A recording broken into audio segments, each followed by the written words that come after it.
Good afternoon, everyone, and welcome to another QuickDisTakes podcast. I am your host, Tim LeBeau, once again here on my own with no co-host. Fortunately, though, we do have someone coming in next week, and hopefully we can get a little bit of a better back and forth conversation going with another co-host here. However, fortunately for you, or maybe unfortunately for you, you get me by myself for one more week. But with that said, let's get into it. In the news this week, Disney's Animal Kingdom to introduce Rivers of Light We Are One show this summer.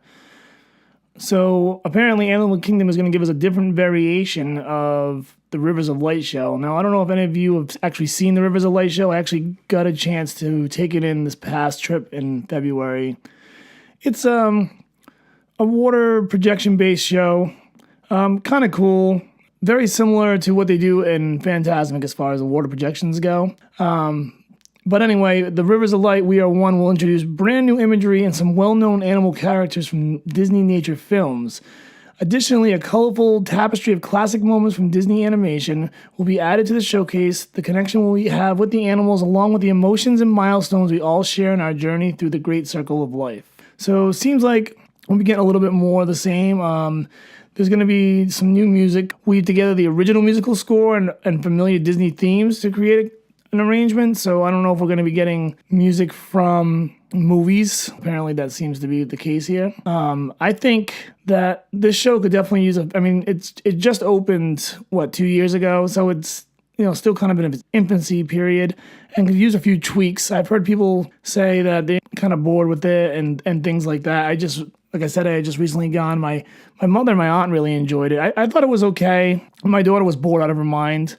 So maybe, them going the route of incorporating more of the IPs, probably, I would imagine Lion King and Jungle Book and things like that. I'm wagering a guess, will bring a little more interest to that show. So definitely probably a welcome upgrade as far as that's concerned.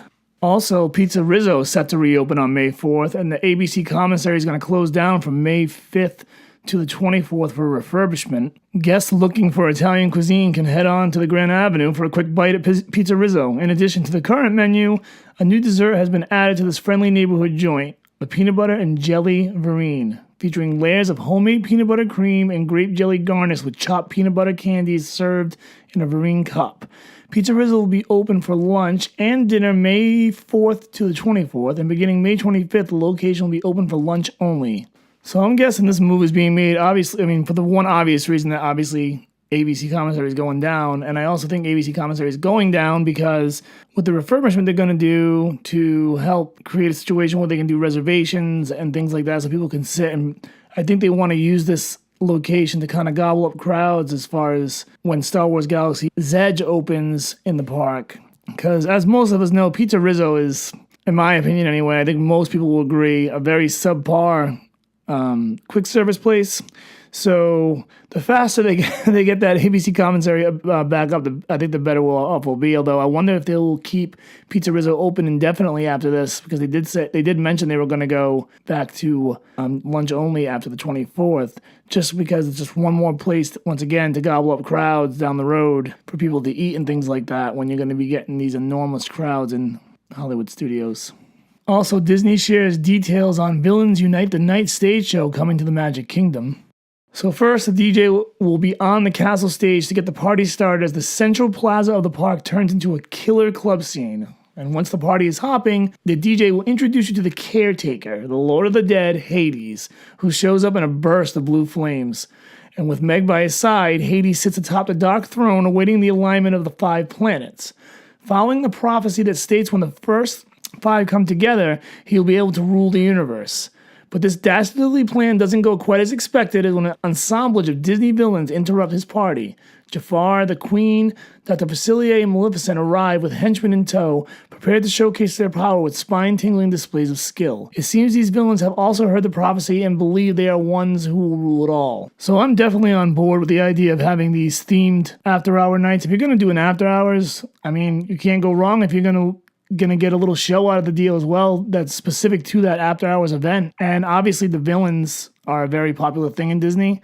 So I think this is a perfect solution to this type of event. However, I've heard a lot of people say that it's basically Mickey's Not So Scary just, 6 months earlier. And I guess there's some element of truth to that, but it seems like the storyline is going to be a little different than what we've gotten in the past and an original and things like that. So this will be something worth checking out, I think, and we'll make it that $139 price tag that you get when you pay for these after hours events, maybe a bit more worth it. Although I heard there's not going to be any character meet and greets, which is very interesting. I think they've had problems in the past with these meet and greets. I mean, you only get 3 hours to go to these events and ride the rides and do anything that you want to do. And a lot of times these character meet and greets, especially if it's a rare character, can be in the upwards of 3-hour wait times, which is essentially your entire time there at the event. So I think Disney's trying to shy away from that and kind of keep that, to a minimum or not at all. So understandable why they wouldn't have those meet and greets. But I think overall this is going to be an awesome upgrade to the event. And lastly, in the news this week, Disney officially announces that Mickey and Minnie's Runaway Railway will be opening, or will be delayed and opening in the spring of 2020. Now, this is something we talked about on the show, I want to say 2 weeks ago. Rumors were swirling that this was going to get pushed back, and now Disney has confirmed it. A couple of thoughts I have on this. I'm not sure what came first in the situation. Did Disney want to get Star Wars Galaxy's Edge open so quickly that they decided to push back this attraction on purpose so that it could have its own kind of opening and it wouldn't get overshadowed? Or did they realize that this attraction wasn't going to be open when they initially thought, and that's why they pushed up Galaxy's Edge kind of in the 2-phase opening that they're doing now, where you only get Smuggler's Run during the first opening, and then later on the Rise of the Resistance? Because it seems odd how they kind of rushed the opening of Galaxy's Edge here, and I wonder if, they couldn't get this attraction up and going as quickly as they thought, and they really wanted to make sure they had something in the fall, or I should say late summer in this case, as they had promised. I mean, the whole Galaxy's Edge thing just seemed really rushed, which I'm not really complaining about. Of course, we all want to see that as soon as possible. But when you got, I believe it was rumored that we were going to get a late September, early fall release, or opening, I should say, of Mickey and Minnie's, and now we're going all the way to spring, kind of makes me think they were having some technical difficulties getting this ride off the ground. So I would assume that's what's kind of happened here. Now, you don't have to worry so much about getting it out as fast as possible when people are kind of occupied with Galaxy's Edge. I know it's kind of funny to think of Galaxy's Edge as something that's just going to keep people occupied, because obviously it's a huge major attraction and crowd draw. But Mickey and Minnie's Runaway Railways, there's definitely something going on with that, and they probably just needed a little bit more time to get the attraction off the ground. Or they just wanted to have these two separate openings and they were ready to go with Star Wars Galaxy's Edge. That's certainly a possibility, but I lean towards the first option, where I think they're kind of having a hard time getting this going. And now with getting it over in Disneyland, as they announced this week as well, they really need to make sure this ride is ready to go as soon as possible and that everything works properly. But I would love to hear what you guys think about that. So definitely leave a comment below with your theory on why Disney's doing this, or hit me up at the backside of W1 on Twitter, or the backside of water at iCloud.com, and kind of give us your opinion on what you think might be going on, or if there's anything going on at all, or if this is just kind of spreading it out to keep everything even, and so that every year there is something kind of new coming. I mean, I'm sure it could certainly be that as well, but only time will tell. So real quickly, before we get into 50 tweaks for 50 years, Disney unveiled the interior of these gondolas that they're going to be using for the Disney Skyline system. And I just had a couple of comments, and I had seen a couple of people that I follow on YouTube and Twitter commenting about this as well. The whole concept of this has been interesting to me right from the beginning. I mean, the idea of the gondola system obviously makes perfect sense. Transportation definitely needs a boost in Disney World. I don't think anyone's going to argue with that. But when you bring these gondolas in and you kind of look at how they went about doing this, it feels as though they threw it together in some ways. I mean, they're going to put characters on the gondola carts, for example, but they're not going to be on all the gondola ride vehicles. That's just strange to me. Why is that? It kind of feels chintzy. There's not going to be air conditioning in these gondolas. That's also interesting to me. Now, they say that the ventilation system in these gondolas are going to be fine and that people are not going to get too hot or anything like that. And I'm sure that that's probably the case. But when you're paying like ridiculously premium prices to go on a Disney vacation, why then, Disney, are you not putting air conditioned units in these gondolas? I mean, this is a premium top rate resort with top rate prices, but yet you feel like you're kind of skimping out on us when it comes to this particular mode of transportation. I mean, I read that these air conditioned units for these gondolas are available and are a plugin that you can purchase. So they're there and they're available, and other places that have these, I've used them. So why, in a place located in Central Florida, in the Florida heat, are you not taking that extra step to make this as luxurious as possible? And once again, a luxury type resort. And you just choose to keep a few windows or vents open for guests. And I just think it's an unnecessary risk. I'm sure they're testing these out and all that stuff, and they're probably figuring everything's going to be fine. But until they actually put somebody or a couple of people in these things in the middle of July and kind of run them around, you're not really going to have an idea if these are going to be as comfortable as maybe you think. And with 8 people riding at a time in these things, I just feel like you could be risking a little bit of discomfort in this transportation system, as well as if there's a breakdown, maybe you're stuck in it for an extended period of time, say 5 minutes, 10 minutes, whatever it is, and that sun's just beating down. It just seems very strange to me that these aren't going to be air conditioned. And I think, and I hope anyway, that Disney knows what they're doing here, because I just think it would have been a much easier and safer move for them to just put the AC in and make sure that the guests are going to be comfortable at all times. I mean, with that situation, you really can't go wrong. I mean, if the ventilation system is as good as they say it is, then if the ACs were ever to fail, then you could open up the vents for the remainder of the ride. So you have a backup plan. There's no backup plan here with just the vents. If the vents fail, or it's not, or people aren't feeling as comfortable as Disney thinks they're going to, or they're broken down for 10, 15, 20 minutes with a toddler or